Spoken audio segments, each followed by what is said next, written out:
welcome back to Good Morning Tobago on Tobago Updates. And viewers, we are continuing to speak this morning about what's happening out of the Division of Community Development, Youth Development and Sport. So joining me on set, we have Secretary Pastor Terance Baynes, who of course is heading that division, as well as Mr.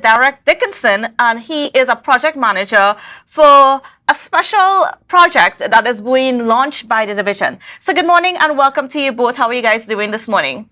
Good morning. I am pretty good. I'm pretty good. Good morning.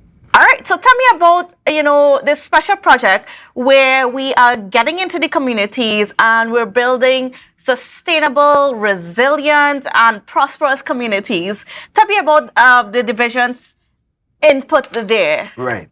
Well, you know that we have a challenge in the Tobago space with security and those things. That is a matter that is foremost on our minds. Mm-hmm. and all of us from an executive level, the Chief Secretary mandated us in our various divisions to optimize our programs to try and treat with this particular challenge. Mm-hmm. So while at community development, we have always been doing community-related activities and so on. The time came for us to streamline the activities with this direct goal to try and see what we can do, how we can contribute to mitigating these challenges that are in our society. So these goodly people that work there at the division, we have some exceptional minds. When we spoke about that they came up with this idea of pretty much amalgamating all the services that we deliver. So instead of having these things in silos, we just have one main heading and we just kind of streamline all the services. So to me, it would be more dynamic, it would be better managed, and we can kind of see where we're going. It will be better evaluated and so on, and frankly, we'll be more target oriented. So I am particularly encouraged by the work of the various officers in the division that contributed to where we are. As you can see on the screen, the program is called S.T.I.R.M.E. Mm-hmm. And Mr. Dickinson will elucidate on this matter much better than I can, because they pay him the money to do this kind of work. You understand? Right. So, Mr. Dickinson, take it over. Just explain to us the concept of S.T.I.R.M.E. First of all, what does S.T.I.R.M.E. mean? Well, thank you. Welcome. Thank you for welcoming me here. So the thing about S.T.I.R.M.E. was that first and foremost, we intend to create a stir in our communities. Mm-hmm. The Division of Community Development, Youth Development and Sport, we call it the Division of the People, because we touch so many different types, all the different communities, all sports people, young people, the elderly. So we call ourselves the Division of the People. And what we realized is that each department had different programs, and they all had different objectives they were trying to achieve in their individual goals. So what we decided was that, seeing that there was some overlap since the division was amalgamated, we looked at the opportunity to have this sort of synergistic relationship where we can now maximize on the reach that we're going to get to. Because we have officers who go in communities, officers in youth, officers in sport, and so there's quite a bit of overlap. And so if we were to organize it in such a way that we're all achieving the same objectives, mm-hmm. then that's what we were out to do. So as the Secretary identified, we need to do more in our communities. And not that we haven't been doing, but we saw the opportunity to really maximize on it now. And so that's how S.T.I.R.M.E. came about. And like I said, S.T.I.R.M.E. is about creating a stir in the communities, stir in Tobago. And it really is an acronym. Mm-hmm. It's an acronym that means spark, step up, monitor, spark, step up, take charge, innovate, restore, and then monitor and evaluate.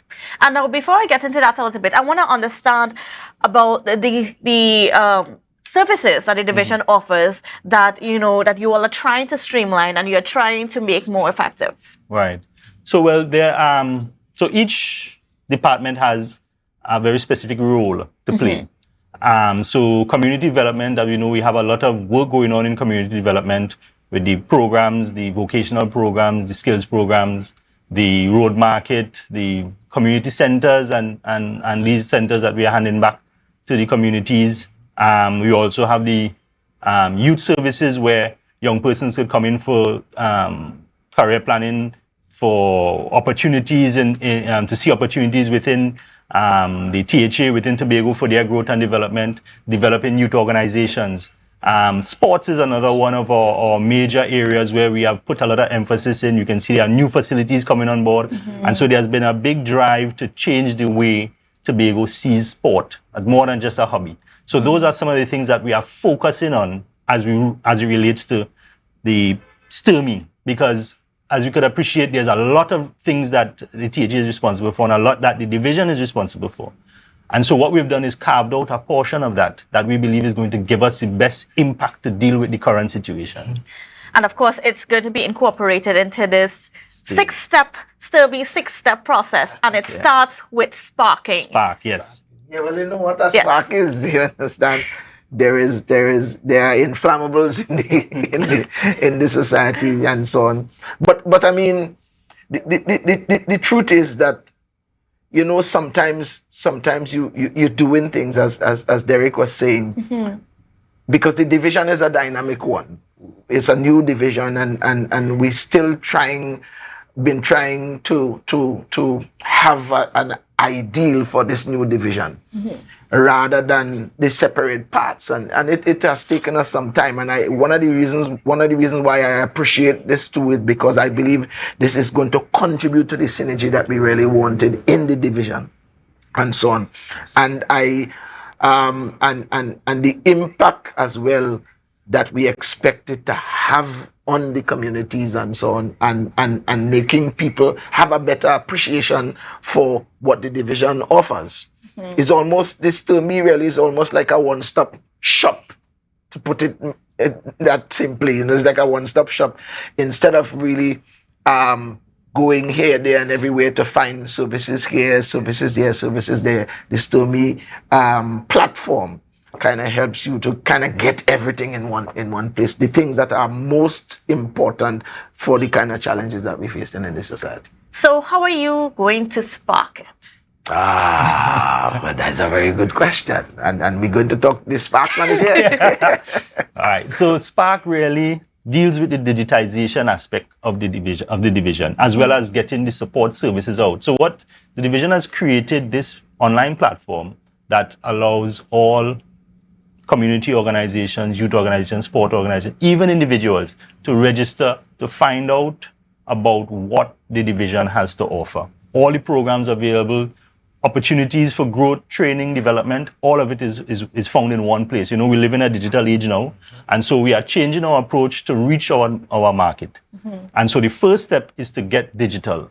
So that's what the Spark is. The Spark is creating that thing to ignite the conversation between the organizations, the conversations between what the public is asking of the division and what we are willing to work towards to kind of steer the communities that we are trying to develop here. And how can you access that digital platform?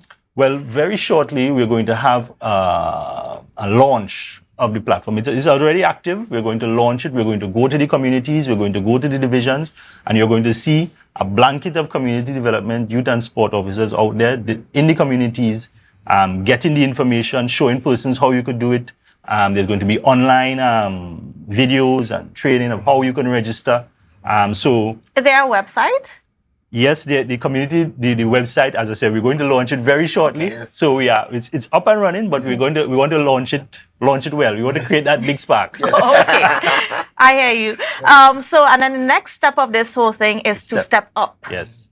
So the step up is really about stepping up your game, stepping up yourself, stepping up performances, because we have to accept that if we have to do more, there's no way to do more without doing more. And so we need to step up the way in which we perform, the way in which the programs that we are running, what our requirements or what we are asking our community to do. And so we need to we are asking more of them, and we are putting out more of ourselves in order to achieve that. So Step Up talks about how we're going to boost our performance, how we're going to change attitudes and behaviors to, we could do it, you know, we can do it. And that's where the Step Up is. I could do it. Giving everybody that instinct that, look, you are part of the community. You are an important part of the community. And in order for the community to get better, you have to get better. If I may as well, remember we are trying to inculcate this mentality because we are moving towards this business of autonomy and so on. And so that has to be a conversation that is in the psyche of the people that we trying to reach. And it has to start at that level where people, rather than, there's been a kind of dependency syndrome in this space. So we're trying to stir people to that place where they cannot take responsibility for their own future. We are functioning as facilitators for the most part, providing the resources, providing the situation so that people can actualize in this space. And in other words, take charge, which is step 3. Which moves into step 3. Indeed. And tell me a little bit about that taking charge aspect, because I'm seeing here, there's family management training, community leadership, spiritual wellness. Yeah. So taking charge is exactly what secretaries introduced it as. We have to accept that we need to do it. There's no magic formula. It's going to take a lot of effort, and we have to step up to take charge. So we improve ourselves, and then when we improve ourselves, we work on the things we need to work on. So family management training, the family, I like to call it the first form of government. And the family is the fabric of our community. And if we have a breakdown in family, we're going to have a breakdown in communities. And so we are looking at taking charge of our families, working on the things in families that matter, positive parenting. We're talking about financial management, that's always a conflict in that we kind of tiptoe around, but we need to take charge of it. We can't just pretend it's not an issue. Right. Retirement planning.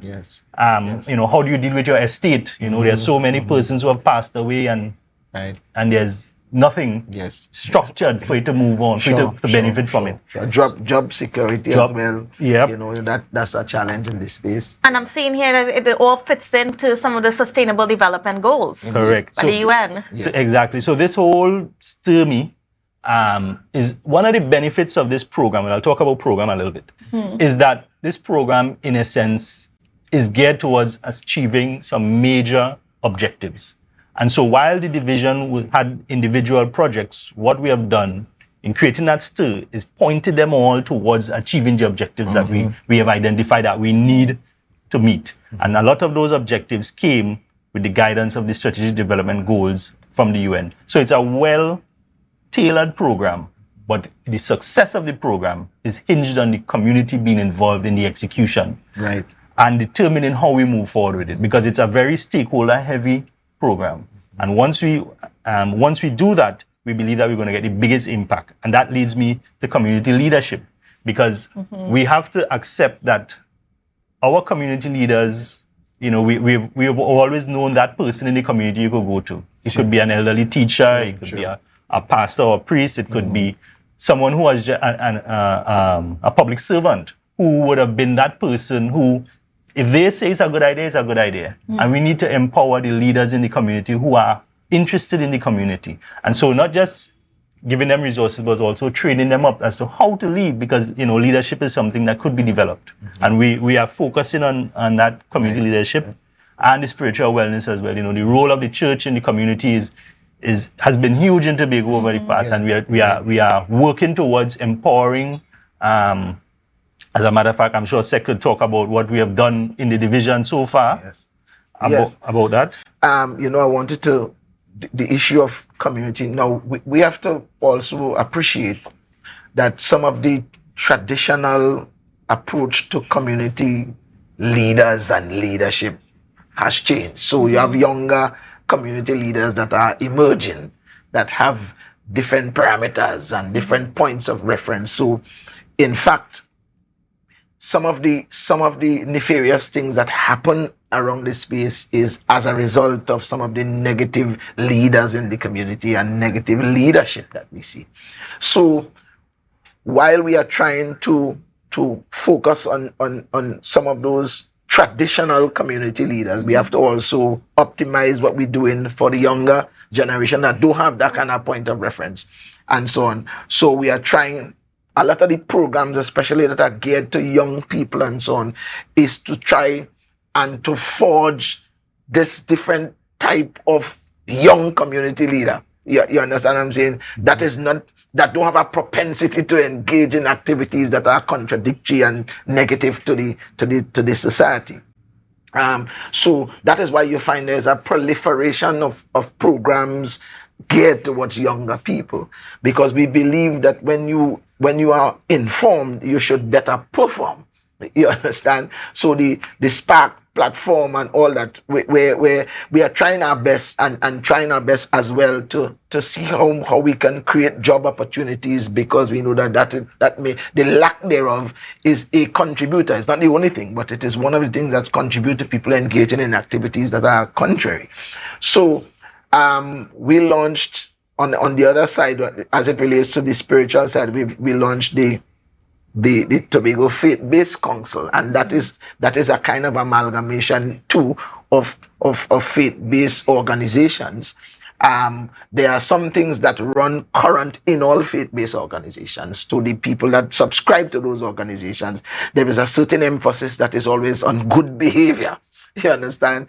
While people have individual differences, but there is a common denominator that runs in faith-based organizations. So we have been trying to impress on the leaders and leadership of faith-based organizations that this fight to develop and to carve out or to create this ideal society requires your input, requires you making, and this is not at all to suggest that they have not been doing work, but we have a matter that concerns all of us, the type of society that is emerging now. It is a matter of concern for all of us, so we need everybody to kind of focus and to what the activities to filter into this objective of creating a society, creating a Tobago that is idealistic for all Tobagoans, a place that is secure and safe, where everybody have an opportunity to thrive, where everybody can actualize. That is the word that the Chief Secretary uses so often,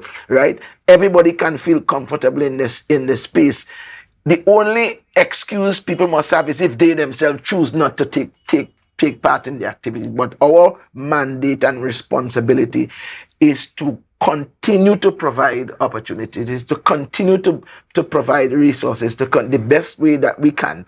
And this program helps us, especially the work that we're doing in the communities, gathering the information and so on, help us to optimize the programming, because sometimes government can be accused of sitting at the center and just unilaterally planning for communities without being sensitive to the acute needs of those communities. So I think that is one of the things that really I'm enthused about this particular approach, where we're trying to engage everybody in the society so that we can get the job done. Now, I'm seeing here the step 4 of S.T.I.R.M.E is to innovate, and 5 to restore. But I want to get to step 6, which is the monitor and evaluation part of things. You know, what are the targets that we are setting, and how do we ensure that this program remains a success? Right. So I'm glad you touched on monitor and evaluate, because that is one of the things that I think we need to put a lot more emphasis on. In the past, we have run programs, we have run projects, and we have not been able to really receive the benefits from it. We have had the output, we have had the event come off, we have had the training done, but the benefit is really derived when you meet your original objective. Indeed. So if the original objective was that you wanted to have reduced unemployment, and if we train 100 people and we give them all the resources they need, but only 2 persons are employed from it, then you've really only achieved employment for 2 people. The program did not have 100% success rate. And so that's where the monitor and evaluation comes in. So the intention, like I said, the objective here is to make sure that the original objectives we are out to achieve, we don't get carried away with the projects and stuff going on, that we always tie it back to what we originally went out to do. And so that's where the monitoring and evaluation really comes in. And those objectives are going to be set with the community, because it's something that we all have to buy into. We will be monitoring. We are planned to set up a whole new unit that is going to really focus on managing S.T.I.R.M.E, but the operating arms come from within the division and from in the community. So once we agree on what the objectives are and what are the targets we are going to set, then routine reporting and monitoring is going to make sure that we stick to it. Sure. And, as we're getting ready to wrap up this segment, Pastor Baynes, I just want you to have the last word as to, what do you want to leave with the public of Tobago about this new program that is being launched? Right. Our responsibility as a division, as Mr. Dickinson said, was the division of the people, is to make sure that we contribute to Tobago being the safest place it can be, and Tobago being the paradise that it can be. And when we're not using these words loosely, meaning that people can live in Tobago, be successful in Tobago, be comfortable in Tobago. People don't have to feel like they have to go in another geographic location to have a full life. You understand? We understand that the society is not perfect, but we are going to do everything that we can. We are going to create as much opportunities as we can. We're going to make sure that the environment is optimized in such a way that you could breathe here. You understand? And I think that is our main objective. The issue of crime and security is a matter that is first and foremost on our minds.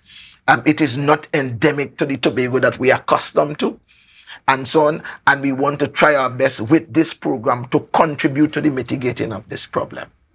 All right, I want to thank you so much, Pastor Baynes, Mr. Dickinson, for being on with us and for sharing with us just some of the progress that's happening in the division as, even as a society, we try to address some of the social ills, primarily crime within our society. So thank you again so much. And viewers, don't go anywhere. We have a lot more coming up for you on GMT after this break. Let's go. It's a brand new